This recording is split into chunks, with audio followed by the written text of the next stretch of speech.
And we are in. Hello, Sarah. Hello.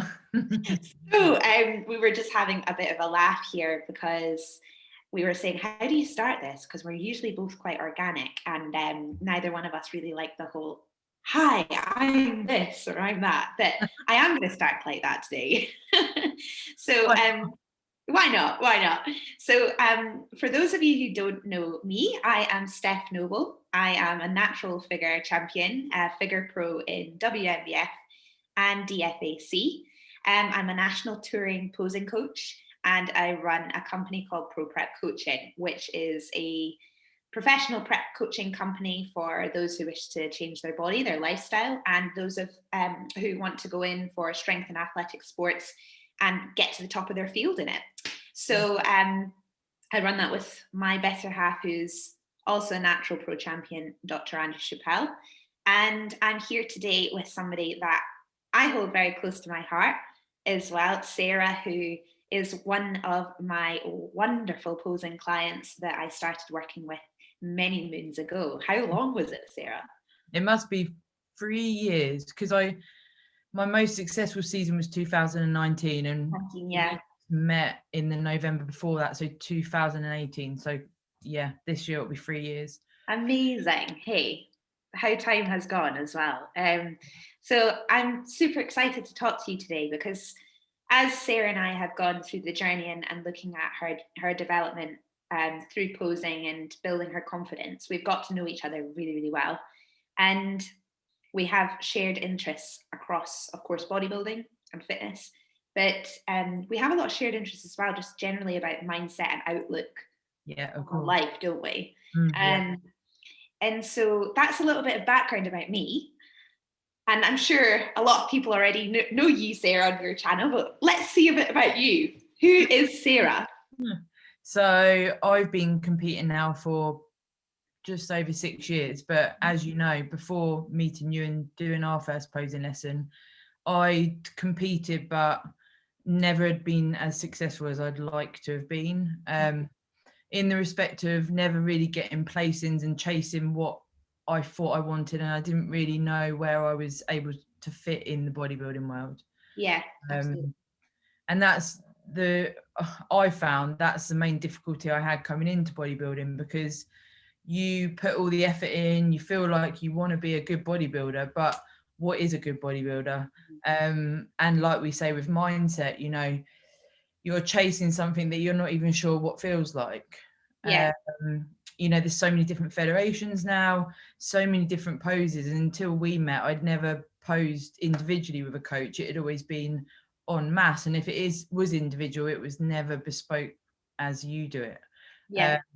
So it wasn't until I went into my 2019 competitive season that actually I won my first show, and then competed with a few different federations and ended up getting 3 pro cards in 1 year. And you know, even now it was only, you know, a year and a half ago, and I can't still get my head around that I am a professional bikini competitor now, and things have changed for me, and equally my mindset has changed as to what I want from the sport and where I'm, you know, gearing my energies towards. Where you're going. Yeah, absolutely. So when we started working together, and I remember it so well, if you could describe to, I suppose, our audiences, because we'll share a lot of similar people who want to know what, you know, an in-depth posing session is like, but also just generally that experience. What was that first posing session like, or what was that first meet like? So until then, like I briefly mentioned there, I wasn't sure of where I was going to fit as a competitor. I poured so much energy into bodybuilding, and I would never, you know, if someone said to me, oh, you do bodybuilding, I say yeah, and try and skirt away from that I'd actually competed, because I never felt like I'd been top 6, but that's as far as it had gone, and I didn't feel that I was worthy to say, yeah, I compete. And then Stephen, my coach, Stephen Box, he recommended you as a coach, and me and my friend, obviously we traveled like 4.5 hours in the car to do the lesson with you. And on the way I'm thinking, oh God, I hope it's not like my previous experiences. Like I've worked with 3 other posing coaches, and I've been to workshops and stuff. And I thought, I've been making a routine based on pretty much Instagram, YouTube, and my own experience. And I thought, I feel like I've got, you know, foundation there, but, you know, and as you do, you go into your posing lesson, and the first thing the posing coach normally says is, show me your routine. And it's just before that, you're on the way there in the car thinking, oh shit, I've got to do that first bit where you just get down to your bikini and your high heels. And also bearing in mind that you know, you might be 6 months out from a show, so you're not lean as we would see it. So there's also that, like, you almost feel like you should be like, I know I'm not stage lean yet, but we can do what we can. And then like, so you know, we had a little chat and said who I posed with before and what federations, etc. And then you said, do your routine. So I did what you know, that, well, this is sort of what I've put together, and hopefully okay. And then I did it, and I remember you looked me in the eye and said, you have got the foundations to be competitive in your field. And I can't, you know, I've said to you so many times, I can't describe how that, it just changed for me. It almost brings a tear to my eye. It changed my whole belief in myself and what I wanted to do as a competitor. The first time just having, you know, someone look me in the eye and say, you have got what it takes. And yes, Stephen does that as my coach, and he does my nutrition and my training, but the posing, especially, you know, from a female point of view, it's really scary. It's really, you know, you just don't know what you're doing. And when people say to me, you know, oh, well, you have to pay for that, or you have to travel for that. If you want to be competitive in bodybuilding, for me, you need a posing coach. It's a non-negotiable. If you can't afford it or you can't put the time in, I feel you should reassess what, you know, what direction you want to take. And that's, you know, I'm not being derogatory to anyone, because I know, you know, money, it's hard and what have you, but this is a sport that requires a bespoke routine. You know, you can't exhibit your individual body if you don't know how. And consequently, you're not going to place, you're not going to get the acknowledgement that you maybe are striving for. Yeah, you're absolutely right. I remember our first session very well as well, because from kind of the other side of the coin, when I'm coaching, my ethos behind coaching is not just to pose a client, to teach them some moves, or to manipulate their physique to make it look great on stage. It's to see somebody in a space and go from not having potential understanding of their own ability and helping them see how they can bring that out through just that recognition of, we may be here, but there's so much more we can get to by here. And if that is going to mean delving a little bit deeper into, okay, why are we doing this? What does it mean to you? What does the stage process give you in terms of skills that you can then apply to other places in your life as well? That's sort of my ethos behind coaching. And I remember really, really clearly, almost like the switch in you, Sarah, when you sort of thought, that pressure almost came off you a little bit. It was something, you suddenly started to see, I can do this. And it's that pivotal moment.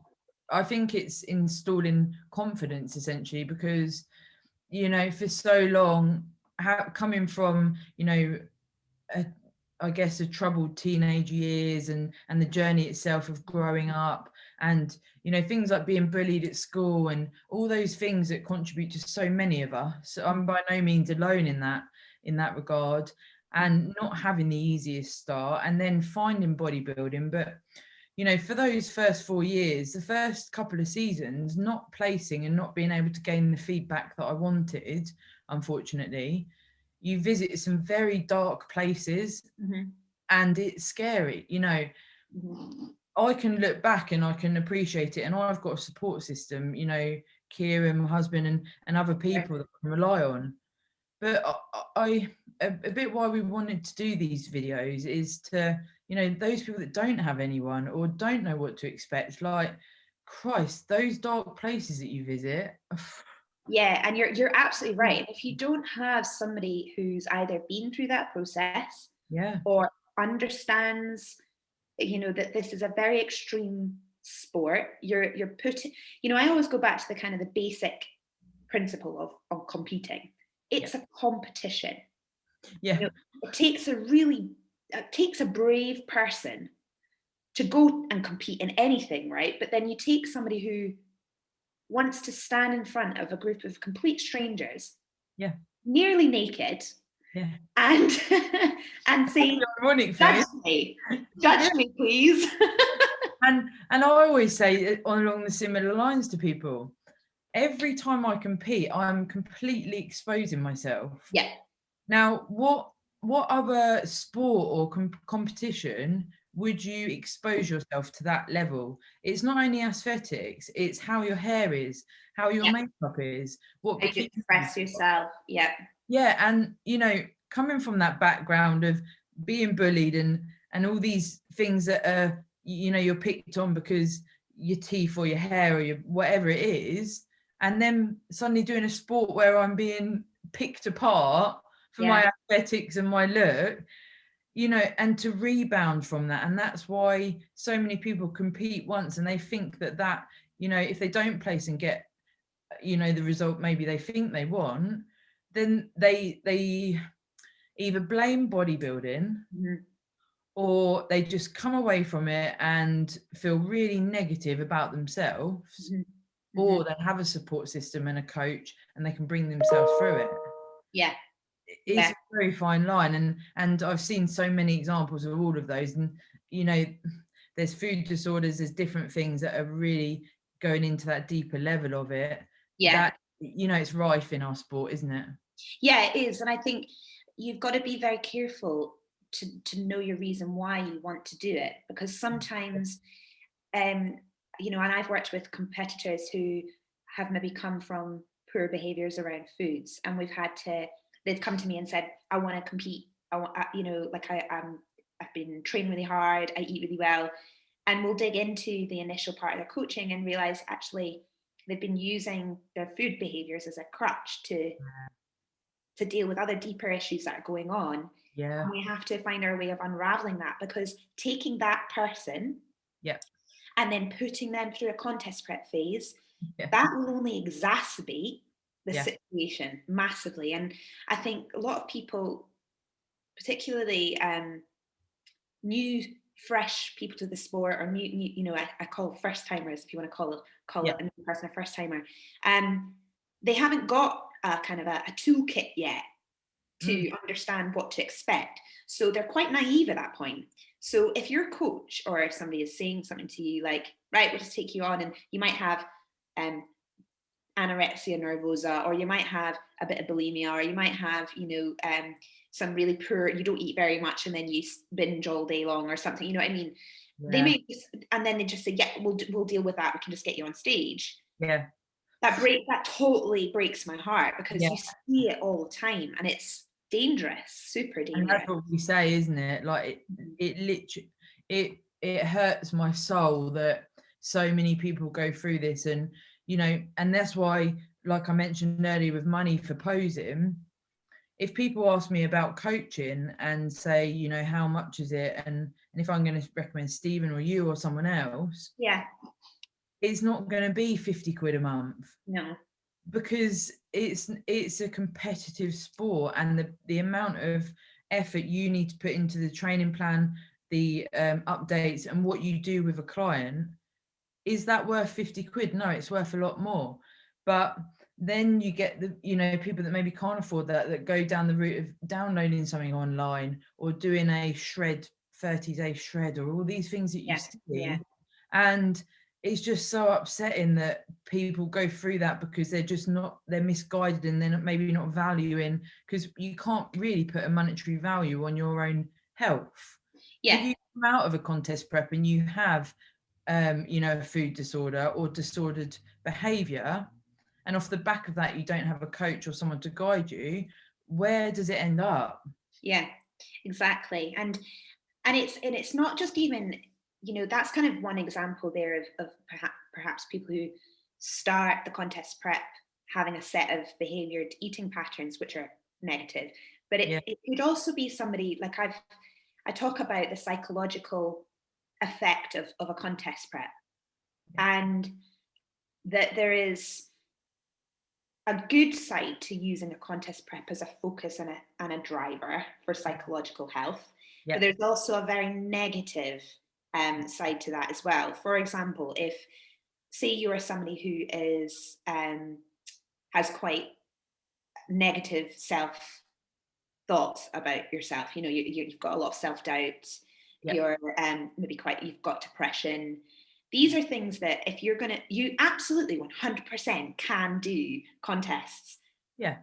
With any mental health kind of pattern, but I think you need to know that using a contest prep to deal with certain psychological issues is something that has to be really carefully watched, and that's where coach comes in to help you kind of keep understanding, you know, the support mechanism that's around that.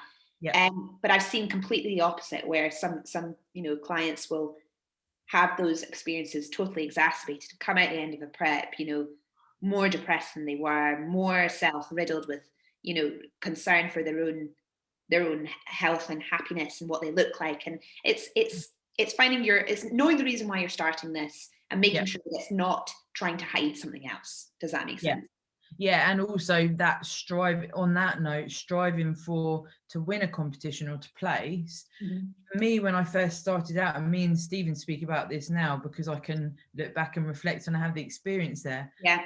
But at the time, the reason those dark places came and they hit me so hard is because I was striving for something that I wasn't capable of at the time. Mm-hmm.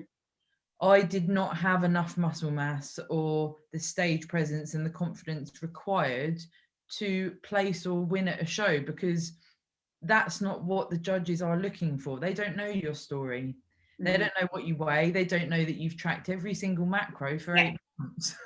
You know, they don't know any of that. Yeah, that's it. Especially bikini competitors, you know, that weigh in yourself every day and what you need to do to record data. Mm-hmm. The judges don't know any of that, so we become so obsessed with I must weigh less, I must do this, I must do that. And actually, when you become successful, and you'll probably agree, in bodybuilding, you actually realize that you've already won, because before you win a show, you've done a prep, you've done your logbook, you've achieved so much, you've changed your body composition beyond comprehension. Yeah. You've won, and you're going into this show to show what you have won. Mm-hmm. And then if you then win, you know, it's almost like that's the icing on the cake and you can pursue this further. Yeah. But if from the word go, you've never really used a gym, you haven't really focused on your nutrition, then maybe some mental health issues, and you're striving to win a show, it's almost like you're setting yourself up for failure in regards to, is that achievable at that point? And that's why a coach is so important, because you know, but it's hard because the coach, as you'll find, you need to be honest with your clients. You do, yeah. And this is where when I talk about coaching is such an intimate relationship, both in, you know, in both of my lines of work. In the posing studio, it's an intimate relationship. In my line of work as coach with my actual, you know, coaching hat on, it's an intimate relationship, and it's about learning your world and how you can do this journey healthily and sustainably within your world. If you haven't got that, and you're going down the route of doing a bodybuilding contest, and you're getting into these habits like you've just mentioned there of, you know, constantly weighing yourself every day, hitting the macros, doing this, doing that, and maybe some little obsessions start coming in, and as you get leaner, you start having that, you know, what I call kind of the trip up mentality, where you see one thing but you're actually another. And that's where the mind starts to play tricks, and that's where you need that coach to kind of come in and keep you balanced, keep you healthy, keep you focused, but keep you wanting to learn about the process, not get consumed by it. Yes, and that's such an important factor in, you know, when you're in prep. Sometimes, you know, I've been in preps before, and then now I thought I haven't even looked up and realized what's going on in the world. Yeah. because you're so self-absorbed. You know, you literally wake up and it's like, I need to do my steps, my training, my macros. And sometimes you think, I haven't even spoken to my mum for a week, or I haven't even given Kieran a hug. I'm pretty much because for me it's so important to get the stage prep done. But then what level does it, you know, where does that go? Yeah. And you'll agree, you know, the last probably 6 weeks of a prep, it's not what I'd say is healthy, but you can make it as healthy as possible for what it is. Yeah, you're absolutely right. You have to look at each part of the process and what opportunity can you get out of it, because you've made the decision yourself to do this, and you understand as well. it's huge. You know what it's like, Sarah, and some of the people listening to this will probably have seen this on socials as well, where you see, you know, the die-hard bodybuilder hood up on the stair mill, like on their stories or on their Instagram, being like, this is so hard, you know, I'm dragging myself through the day, and I just want to reach through and be like, don't do that. You know, don't do it. You don't have to do this. It's, you know, the people. I always say, like, you don't need to suffer a prep. You can enjoy a prep, and you can actually show true resilience and an element of self-discipline that I think is admirable, and then and that can be an inspirational and really motivational thing for other people to see, rather than it being, I'm going through the trenches, this is hell, my life's shit. You know, you see such paradox in this world that we're in. And it's that whole, you get roped. I think that's why as well, the first sort of 4 years being a competitor, I didn't feel like I was a competitor, because when I'm at the gym, I'm training hard to my level of hard, which is hard for me. I'm pushing the amount of weight I can push. I'm doing as much as I can from my training plan. Now, if I then go and train with a friend that can lift a bit more than me, does that mean I'm not good enough? 3 years ago, I would have said, yes, I'm not training hard enough. But actually, that person has got a different set of, you know, skills that they are using, different experience. They may weigh more, weigh less, whatever it may be. And it, you know, you can't compare yourself. You need to do this for you. Yeah, totally. And it is. And I think if you look at a contest, but deciding to do a goal like a contest, whether you're a first timer or whether you're more advanced, every time you make the decision, and you're effectively giving yourself one of the biggest challenges I think a human body can go through, really. And I think a lot of people forget that, you know, because come back to social media and kind of what you see, everyone's a winner, right? Everyone's winning, everyone's doing great, everyone's this. But the act of actually completing a contest prep from start to finish includes more lows than highs, I would say. You know, it is a day in, day out acceptance that this is going to be one of the most challenging but rewarding experiences you'll ever put yourself through. And if from the get-go you can set your mind, I call it kind of preparing the mindset before you go into a contest prep phase. Why are you doing this? That's number one. Are you ready are you going to be okay with knowing that some days when you have to go out and do your cardio, it's going to be torrential rain, it's going to be freezing? Are you going to be okay if the gym shuts in the middle of a pandemic? Are you going to be okay if, you know, XYZ? And writing down almost like the worst case scenarios, right? So you prepared almost for the worst before you've even begun. So then it can only be better.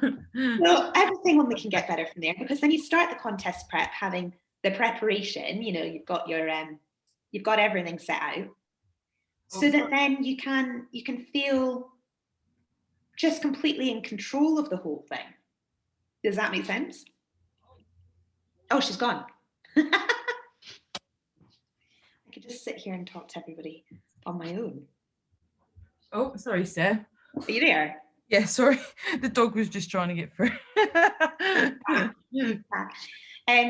But yeah, I think the preparation of the mind is key before you start a journey like this, no matter what level you're at. I mean, you know, Sarah, like when you're really, really great and about explaining your mindset then and what you thought you were going to achieve there to the different stages of going through the process. And now you're here at pro level, and that requires, again, another set of mindset and another entire mindset drill that you need to be a pro level athlete. And it never changes. You've got to always be changing your whys and reasons and building that confidence to grow, and accepting that you're not always going to win. It's not always going to be easy. It's not always going to be rainbows and sunshine. You know, it's going to be far from it. It's going to be a journey of it's going to be a hard journey of resilience. Yeah. Yeah. And I remember you saying when we first touched base after getting my pro cards, and you said, what's the focus now?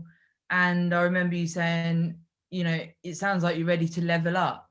And that is exactly it's like that podium, isn't it? Yeah. And you're then exposing yourself to a completely new realm on the pro stage compared to the amateur stage. Yeah. And then it's, you know, depending on whether you pursue a certain federation, if you then go back to another federation, you're then classed as another amateur. And it's this whole, you know, and what happens when you become a pro? Where does it then go? It's like, yeah, I mean, that's another thing as well, is, you know, and definitely within the bikini circuit, when you turn pro in this country, you have more avenues to go into pro level federations, or classes. In figure, we have a limited amount that we can do until you have to kind of go across the field to, you know, your USAs, your Americas, your Europeans, all of that. But you're ready to level up, and that was exactly it. It's a case of kind of going, well, look how far you've come, look what you've managed to achieve. What did you learn from the amateur ranks that you can then take into, if you have to drop into an amateur to try and get another pro card in another fed, for example, or where do you go now with this aspiration you always wanted, you know? Yeah, because I remember in 2019, it was my 30th birthday, and I said, I remember I was, I think, 9 days out from the competition I first won. Yeah. I said to Kieran, if I win a show, that's all I want for my 30th birthday. I do not care about anything else. Obviously, I'd never experienced it before. And when I won, it was, you know, I didn't intend on crying, but I naturally broke down, and, you know, the tears just came. And I remember they said over the mic, you can see how much this means to this competitor. She's won, and called me forward. And then I competed again 3 weeks later at Body Power, and I came second. And actually, I think that was probably one of the best things to happen to me, to realise that just because you've won one show, it doesn't mean you're going to do the circuit and win every show. You've got to bloody work for it. Yeah. And it was that reality check that I think I probably could have done with. Yeah, I mean, you've just touched on something really important there as well, which is this kind of mindset this expectation that everyone should place at a show, no matter, you know, what level. You know, you're a pro in your federation, I'm a pro in mine. I've had the success to where I am now, really worked hard for it, have enjoyed every second of it. Do I feel like because I'm a pro, I will have a one-up to these other girls that I'll go up against? Absolutely not. Absolutely not. And I think it's really foolish. And you see a lot of the time, you see people kind of who are maybe, you know, rising in the game, if you like, and you're watching them and everything, but you kind of hear this talk of I won't settle unless I win. I'm gonna win. There'll be nothing other than winning, you know, all this kind of talk. It's not reality, is it? That's it. And I just kind of think having that humble confidence is one thing, but then setting yourself up with an additional amount of pressure, and in what I call kind of can come across a bit egotistical as well. To say I'm going to win, you know, nothing's more important. That's it. I'm ready. It's my time. You know how many times you've seen that, right? It's my time. And then you go up and then somebody comes out the woodwork, or the lineup is ridiculously strong, or, you know, and you're just not maybe crisp on that day. Yeah. And well, because as we know, it's you never know what you're going to look like on the actual day. No, exactly. And you have to respect your level of competition. Yeah. Like when you're going into a pro lineup, I'm respecting these other girls on the stage with me. We've all you're all there trying to win. Of course you are. Yeah. That's the nature of the sport. But do I get upset because I might have not won that one show there then, when I'm actually in the top lineup I could possibly be in the world at that current point in time? No, you know, it's like, of course you're all there to win. But I think there needs to be this humble understanding that competition is just that. It's competition. It's you're there to compete, you're there to battle it out, and you can never be too sure of yourself that you got it. Because that's what I remember I said to you when I don't know how we got onto the subject, but who am I competing against? And there was no way of me really telling, because with international shows, unless someone does the same tag as you on Instagram, you don't know what countries are going to be there. And especially with competing in December just gone, I didn't even know if I'd been competing against anyone because of the pandemic, etc. And I said to you, you know, I'm at a point now where we've all done the prep, we're all there to win. If I can look at the winner and say, hats off, they deserve to, you know, or I could maybe improve in that area, or I could, you can learn something from the people that, you know, the first time I competed as a pro was November 2019, because I won my pro card in Mexico, and then you could go back on in the evening. I remember that. Some people don't know that's the setup, but actually you get the chance, if you do get awarded your pro card, normally to go on a second time. Go in, and I didn't even, the realms of getting a pro card weren't there for me, with WABA, so I hadn't even expected to go on a second time. And when I did, the winner in Mexico, she was unbelievable.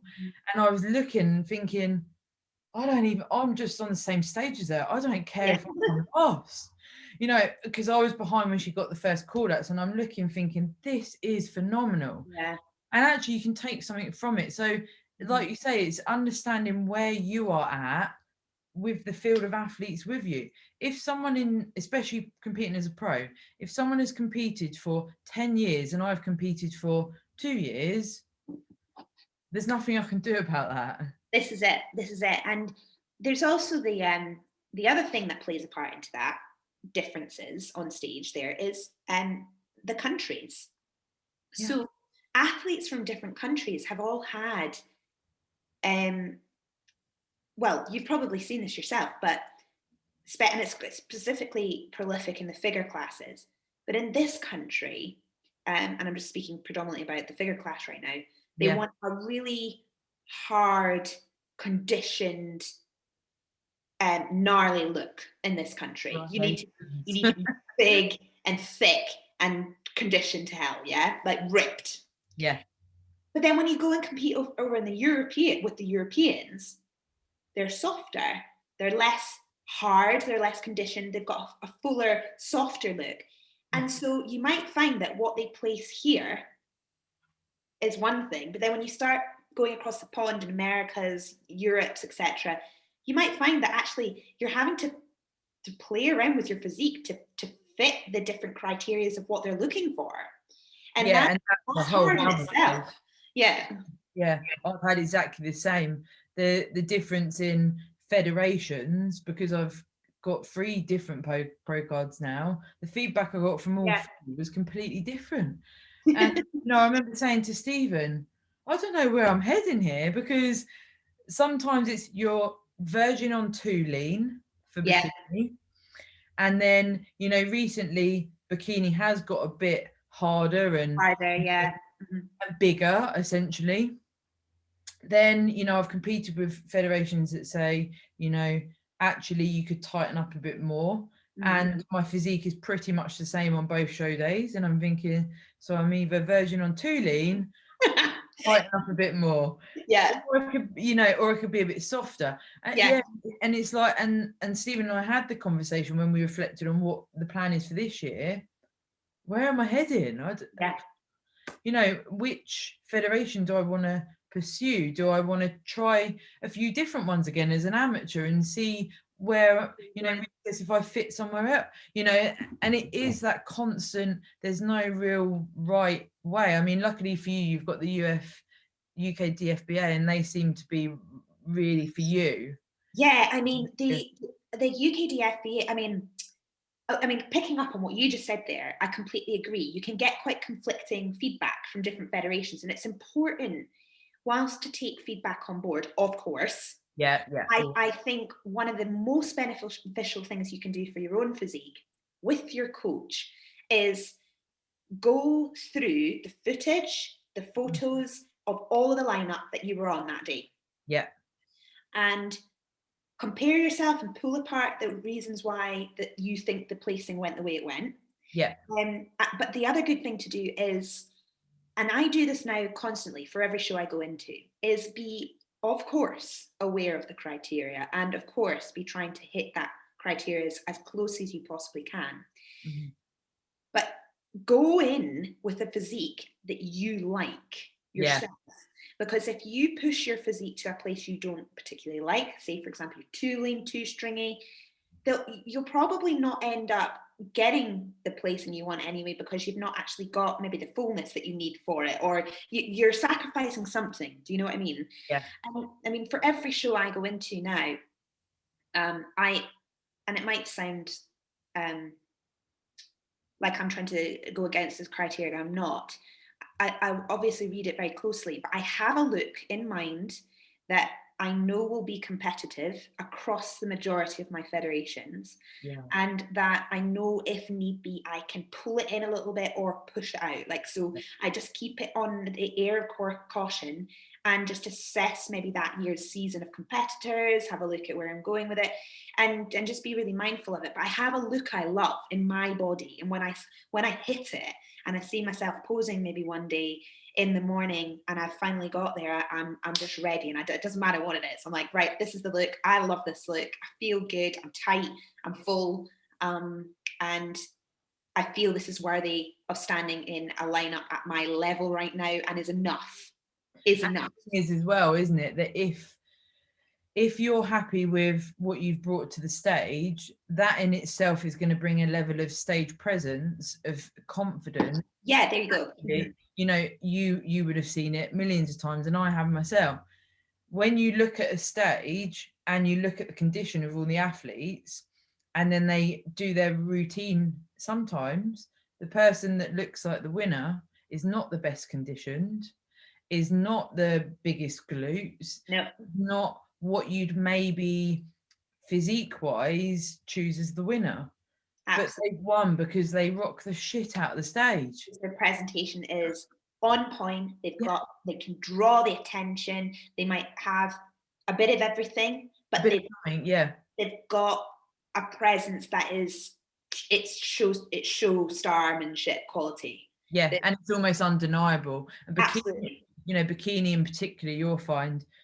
Oh yeah, it's definitely in the bikini classes is vital. Yeah. Yeah, and I've something I have found hard is that I can take this too seriously in the regards that, you know, I've been beaten before by girls that are doing all the things that I've been taught not to do. Yes. Because I see this as bodybuilding. Yeah. This is a physique sport. I think the judges should be looking at your mandatories, your routine to a certain degree, but I think you should be nailing the mandatory bodybuilding poses. Yeah. When you get marked down for being too and not, it's like, and for me, it's not me. I'm not naturally sort of a flouncy type person. So again, it's like, you know, constantly questioning what federation and where you fit, because if federations are rewarding that type of stuff, is that for me as an athlete? Probably not. Yeah. There's other girls, they might like that, you know. Yeah, you're bang on. You're bang on. And I think through both of what we're saying here, it comes back to that bodybuilding is subjective.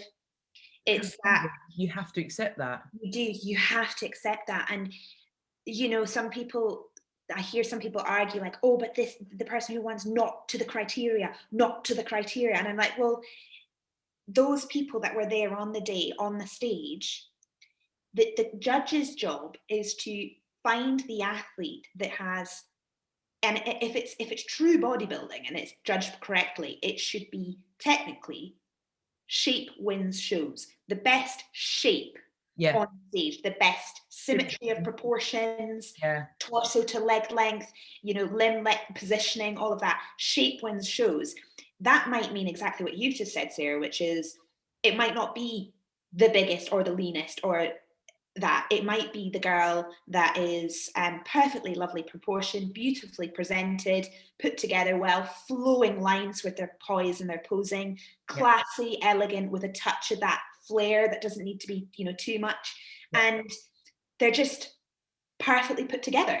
And that is a subject that might not be the complete criteria, but on the day in that lineup, that particular person won. And it's a hard pill to swallow. It is, especially, you know, like I just mentioned there, I take it quite seriously and sometimes delving on too seriously, perhaps the bikini category, because it is based on your hair and makeup as well. And a lot more about the aesthetic. And actually that's not really bodybuilding, is it? You know, if your makeup artist is good or not good, that could depict whether you win, and that is hard to accept.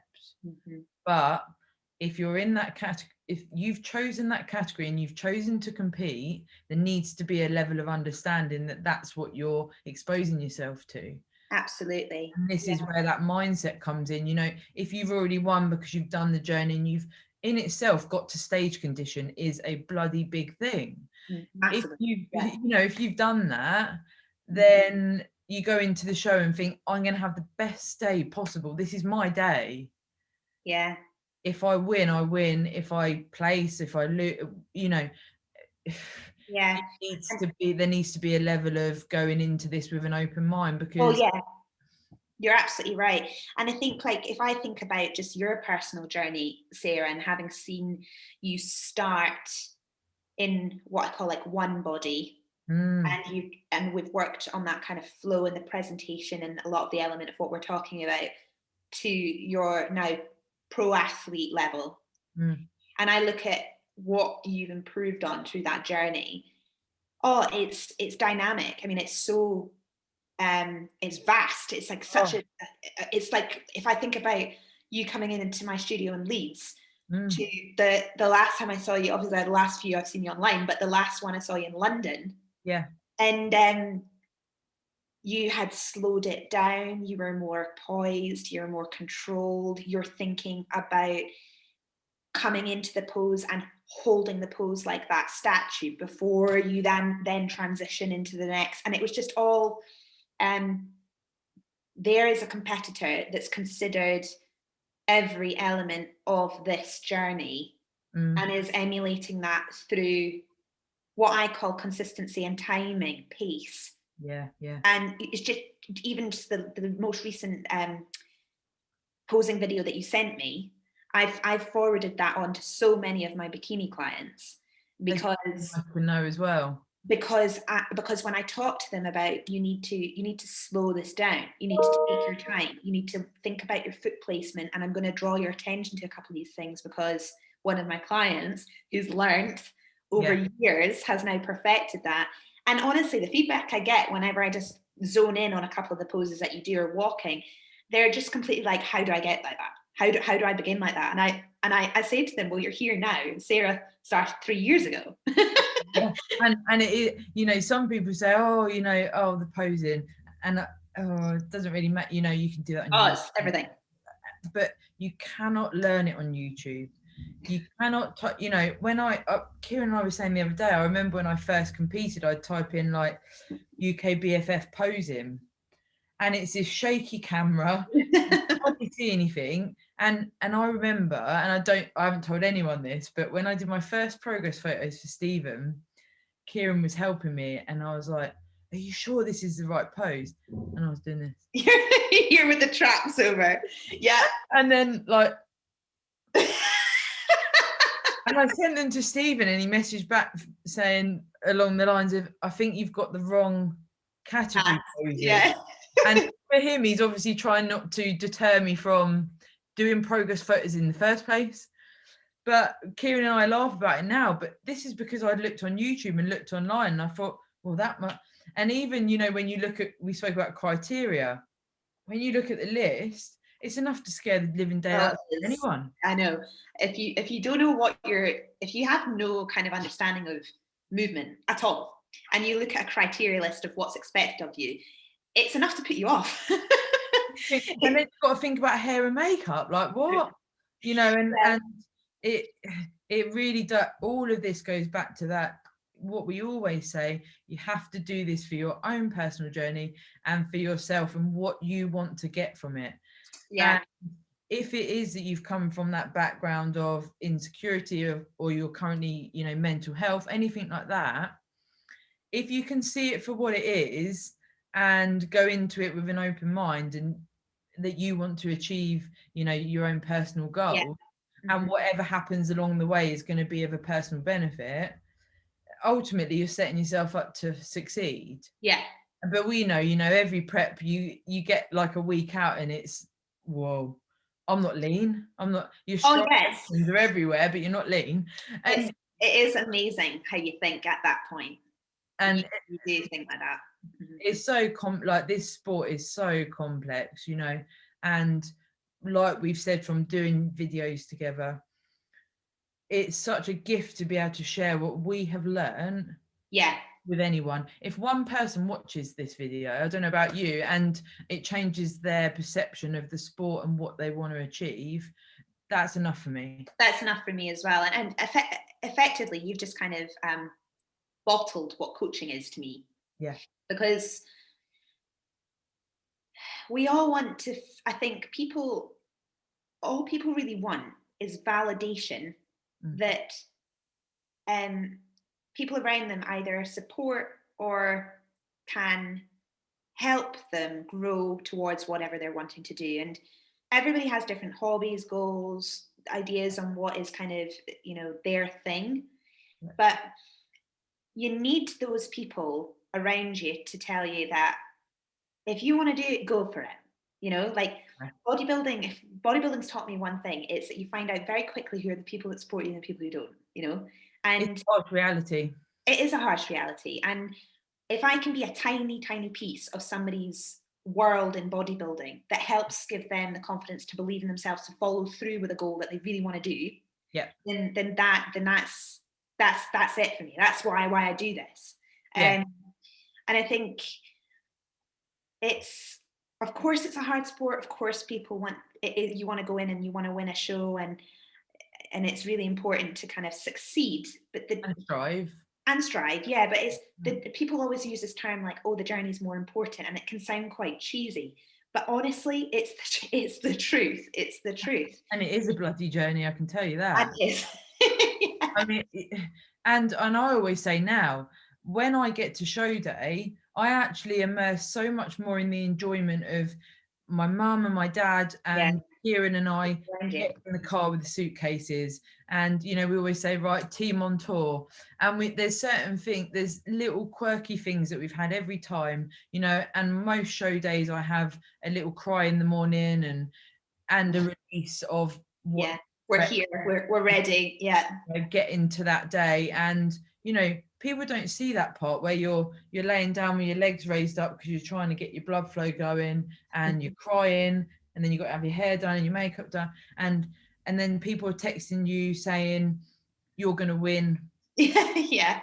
And then you don't hear from those people for 6 months to and it's all these complexities that go into, you know, you become, everyone's your best friend when you're shredded, you're just about to win a show, and then, you know, there's nothing after that. And that's why it truly has to be for you, and you need to assess what you're going to gain from it, because those people that are your cheerleaders for part of it or some of it, you can take enjoyment from that, you can take things from that.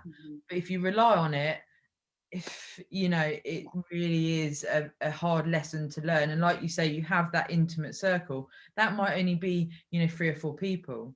Oh, and it usually is. I mean, I'd say that even now more so than anything. And like you're really lucky, Sarah, that you have like a family that really kind of they enjoy rallies around you, for the people listening, for a different slant on this. So yeah. I have my partner, of course, Andrew, who he's a bodybuilder. He gets it. Yeah. He is everything and more in terms of my support. Everything. Yeah. I don't know what I'd do without him. He's like my lifeline, And you two evolve together has been amazing. Yeah, and I mean, yeah, and you've seen that. So yeah, you're the change in you as well, having that support. Yeah, I mean, just it sounds cheesy, but finding yourself. I found myself, but I didn't have the family kind of support from that. So my mum is kind of, and my mum's great, love my mum, got a great relationship with my mum, but she's a very traditional mindset, and women don't do what I do, Especially bigger. Yeah, especially bigger, yeah. No, especially how crazy ripped I get. So it's like, yeah. For her, it's like, why are you doing that? I don't know if I like that. Yeah, and I mean, very early on, very early on, when I was competing, she couldn't watch it. She couldn't listen about me talk about it. She never really came. Actually, she's never come to a show. She's never come to one of my shows. Which is fine. But when I first started to do this and I wanted to share my journey, I had to find acceptance of that, not because initially I was really angry about it. I was like, for God's sake, like, why can't you just be happy for me? Doesn't feel fair, does it? But then I kind of flipped it and thought, well, she comes from her set values and her set ideologies of the world, and I don't need to change that. I don't need to force arguments and rally against it. I simply accepted it, and me and Mum had a laugh. I'd say, Mum, I'm doing that bodybuilding stuff again. Yeah, and she'll just laugh. And it wasn't until, my pro win where I went to the DFAC Worlds in Miami, and I came home and I took second place in my first pro show. And I was, I couldn't even believe I was second. Like, it was one of those where you're just like, what? That for first dip in the pro water, and I had no idea. I was just happy to be there. And I came back and I was a total state after that show, because I think it all I'd worked so unbelievably hard for that. And my mum had like this big bouquet of flowers and a whole ton of things, like when I came back in from the airport, and she just gave me a big hug, and she was like, I'm so proud of you. I know I don't show it. And that's her way of showing it. Yeah. And it kind of like, she doesn't need to know what I do, but it's okay. She's all right with it now. So your people will hang around in your corner, the ones that matter. And of course, some people might not like what you do, but they will show it in their own way. Yeah. But then there are some people that won't like what you do, and you can just say, well, I don't need you as well. And that's essentially what I've done, and you've probably done the same. Yeah. I have some friends that are friends, they're superficial friends. Yeah. They don't want to know that you're starving hungry and you haven't slept for a week and everything else. that the side of bodybuilding that people don't quite understand until they do it themselves. And what I always say to people, when they say, I wish I could do what you do, I say to them, at this present time, I'm set up to do what I do. I'm enjoying it, and I'm able to commit myself fully to it. What you need to understand is where you're at in your lifestyle, what you can put into your own fitness journey, what you want to achieve, and then execute the plan. It's not going to be the same as mine. We don't have, we're not the same person. Yeah. And like you say there with support systems, exactly the same. Some people have a different thing. Yeah, some people don't even have parents, do they? And I know. And they might be a parent themselves. They might have 3 young children, and they're a single mum and they want to compete. They can do that, but it's going to be very different to your eye. Yeah, absolutely. And I think, you know, when you come through all the different kinds of experience, you've learned a lot from this experience. And when we talk about it, that, you know, when we resonate about certain things, it's so refreshing, isn't it? Because you just kind of, if you could get every first timer to kind of sit and watch this video and sort of say, guys, get ready for a really awesome journey, but one that's going to be challenging. But we've been there. We know, you know, we know what it feels like, and like pull on us, like lean on us. Oh yeah. That's kind of what I always sort of say to people. I say it to my clients all the time. Lean on me when you're struggling. You know, there's no stupid questions. No, there's no stupid questions. You could say. I mean, I had one in the middle of peak week just before Christmas went there in November, and one of my clients turned to me and she said, "Steph, this might be a really random question, but you've put banana on my peak week plan.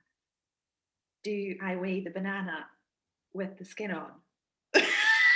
It's like, do you weigh your meat raw or cooked? Yeah. It's all of those things. Anybody else, they'd be like, what? Of course you don't weigh it without the thing on. But it's such a standard kind of question sometimes when you're in that peak week brain and you've got no idea what's going on with the world. And it's just, I turned to her and I was like, just take the skin off. It'll be fine. You know, and it was funny. It was funny, and just you can relate. And it's, I love how, I think that's why I love bodybuilding so much, because you are the weirdo in the room half. Yeah, you're the total like, oh gosh, but I don't do it from an ego like I'm a bodybuilder, and I don't, you know, if I'm on a course for the day and I can get away with doing my food timing so that I can eat separately, I'd actually rather that, because you know, when you get your top, oh, what have you got? Oh, how much? Oh yeah. Are you allowed that? Well, I hope so, because it's in my mouth. Tupperware box. Yeah, especially. And that's part of the addiction almost, because you become, it's a community, it's like an unheard community. If you go to a gym that you've never trained at, you can sometimes tell that, oh, that person competes, and there's almost silent God, isn't there? And you're like, yeah, we're part of the same community, and it's really cool. It's not, you know, if you see it as an egotistical thing, it's maybe more of a negative thing, but I see it as like, we're so cool, like we're it's really cool people. And you have a respect for the people who do it, because you know what it takes, you know. You know, it is a case of kind of, we are the anomaly, and I have a few clients as well that they take their Tupperware to like their offices. And the stories that go on, you know, are you having that again? Are you having the same thing again? Are you not having like any more than that? Or, you know, and I've heard it all, and I just sort of think more people have an issue with you doing it than you do doing it. Yeah. And when people, you know, like I've had people come in the staff room at work and they go, oh, it smells of fish. And I just turn around now, because of doing it so long now, and I just say, it's a good job you're not eating it then. And then I walk out and go and eat it. And I think, you know, before I'd feel really uncomfortable.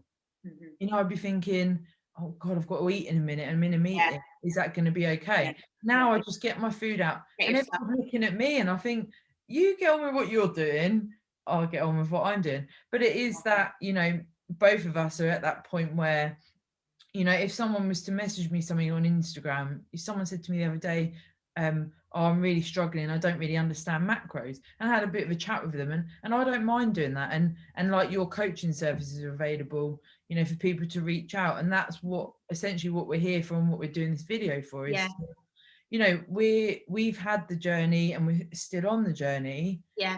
You know, there's people starting out, or there's people that have done it for 10 years, and I think everyone could probably relate to what we're saying today. Oh, hugely. And I think it kind of stretches across other things, doesn't it? Like, it kind of comes back to that. Well, I actually put a post up about this the other day. Owning your unique decisions, or your likes and your dislikes. You know, own your uniqueness. If this is something you love to do, don't let anybody push you off that track. There's people in little microcosm crazy things all over the world. There's people who love chess, there's people who love this, there's people who love that. Just because, you know, what we do still, even in this day and age, has a slight taboo to it. You know, building muscle, is that not quite masculine? Is it not this? Yeah. It's so mainstream now, this active want to improve your physical health, improve your mental health, and the whole thing is a holistic journey if you want it to be. Yeah, and some people don't actually want it to be. No, and some people don't want it to be, and some people, we spoke about it earlier, seek that external validation before they know themselves why they're going down this route. Yeah, to do it. And I'm by no means a perfect person at all. In fact, or if you want to call it stable, we're all a little bit. Oh bloody hell. You know what I mean? Honest, yeah.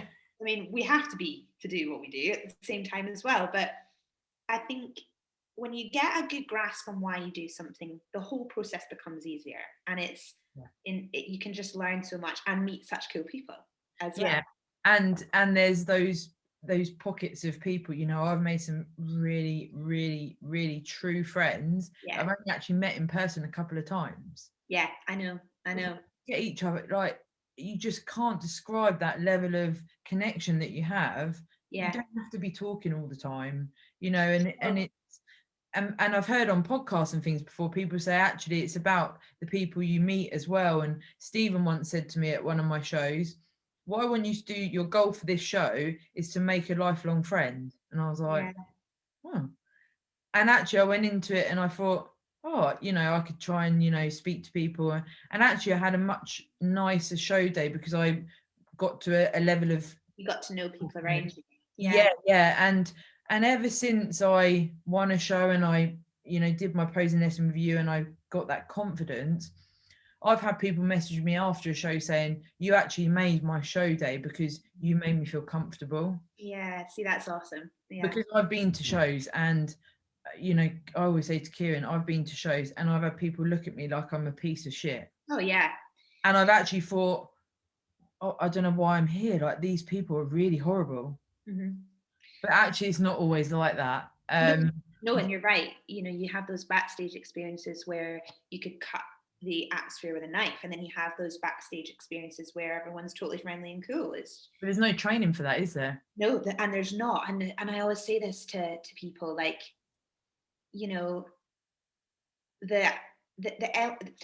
each person thinks about competition differently. And some people go in, some people go out, some people get quite shady and a bit bitchy. Some people get it's everybody kind of does it differently, but you're never going to go wrong if you're just yourself. Like, if you're just yourself, being yourself. And I love that Stephen gave you that piece of that one sort of goal to do. And shout out to Stephen as well, by the way, because he is such a good guy. And again, it comes back to one of these people that when you meet them for the first time, they make an impact on you. I remember meeting Steve, a couple of times, Body Power. We worked together on the stands at Body Power as well. And I just even remember thinking, you're somebody, you've got your head switched on. Like, you're sound. You genuinely care about things. You're interesting. You have a lot to talk about. You're interested in topics. Like, he was just engaging. Oh, he's very nerdy in that respect. Like, yeah. And he's that's the kind of people you want to be around, because they help you see things in different ways and get you thinking about things in different ways. And then, like he's just giving you there, a goal that's not just about the bodybuilding itself. It's thinking about how can you utilize this experience to help build more communication and build more connections. And that's really cool as well. And he's always said to me, he never ever says you're going to win this show. Shout out on that. And most important thing to say, not to say to your and some of the things he gets me to do, or he works with me on, is actually dropping that level of intensity that I don't need, because I can go easily too far into that, and actually it's coming out much more now in the bodybuilding world, but it wasn't ever looked upon. It was frowned upon that, if you were able to feel like prep was easier than the last prep, well, surely that's negative, because it should be hard. You should be dragging your ass through the whole thing. No, it's not that. When you become experienced, you can enjoy prep. Yeah, you've done the rookie bit. Yeah, and he's helped me learn that. Whereas before, I'd be saying to him, if I have 5 milligrams of this and 2 milligrams of that, and then I go to bed at this time, and then I have a hot bath an hour before bed, is that would that be better? And he's like, what? And we've come away from that, because actually I was stressing myself out much more than I needed to, and then things like water retention, or sleepless nights are caused by stress when you're trying to do your best, and actually you can take that level of stress out, and that's a whole nother world, as you know. Yes, but it's definitely becoming more apparent in our world now, especially, I listen to male coaches now talking about this type of stuff. Yeah, well, brilliant. And I love the fact that we're here doing this, Sarah, and we should keep doing it, because there's not, I personally feel that there's not enough female competitors at a relatively high level talking and discussing things like this openly on their channels, their podcasts, their YouTubes. And we should be, because this is a male dominant sport. There are a lot of good male role models, but there aren't a lot of really engaging female role models. No, and you could count it on one hand, couldn't you? Yeah, you actually could. It's they're not people. If I messaged half of the people that I think of when I visualize a bikini competitor, I wouldn't get a message back. No, I know. And that's what's really interesting. And I was having this conversation with Andrew the other day, because sometimes I'm yearning to find a female voice within our industry that just dissects it, gets real. And no hidden agenda. There's no hidden agenda, no reason. Yeah, totally. And just wants, similar to, I guess, what we're doing here, but just wants to talk about it because they're passionate about it, wants to talk about it because they want to help other people maybe learn or get a few golden tips here or there, you know what I mean? And so for me, doing this today is really exciting, because it's giving little nuggets that I wish I had when I first started way back. And so if this, like you say, if you can help one person, or if any of you guys listening want us to talk about something specific, let us know. Yeah, because it would just be, it's so awesome to be able to talk about. And today we've spoken about so many things under the umbrella of bodybuilding. But even like we just said about stress management, we could talk for 5 hours about that. Yeah, I mean, I think we've touched on so many little mini topics that could literally be opened up and discussed in much more detail. And one thing I think is really good as well is, if there is anything that, that we've spoken about, if you want us to give more strategy or tools, or how do we manage this, or how do we not manage that, that's something I'd love to talk a bit more about with you, Sarah, if people want to listen to it. Yeah. So, I think we've hit a lot today. And it's, again, like we said right at the start, this is organic. There is no agenda. Like my own YouTube that I've launched last year, I'm not selling anything. I don't want anything. I just want to help people and share what I have in here with even that one person. And people can rely on us for that. We're not going to at the end say, and now you need to buy this bundle of shakes and pills that are going to get you stage lean. It's nothing like that. We just want to share our experiences, our passion for bodybuilding. That's it. And I'd really do, if people did want us to touch on certain subjects, I'd definitely be up for, doing that. Yeah, for sure. Well, I have loved every minute of this. So for everybody listening, Sarah, where can they find you to come and ask you questions? So probably Instagram would be the best, just at Sarah Parker-Hatchard. And then on my YouTube, which I mentioned there, Sarah Parker-Hatchard with a hyphen between Parker and Hatchard. And essentially I've put, several series together. I've got one on becoming a bikini competitor, nutrition training. So it's pretty much everything, but in separate series where people can understand a bit more about what we do. Nice. Awesome. Great. I'm going to go and check some of those out as well. And I am pretty much the same. Instagram is the best mode of contact for me.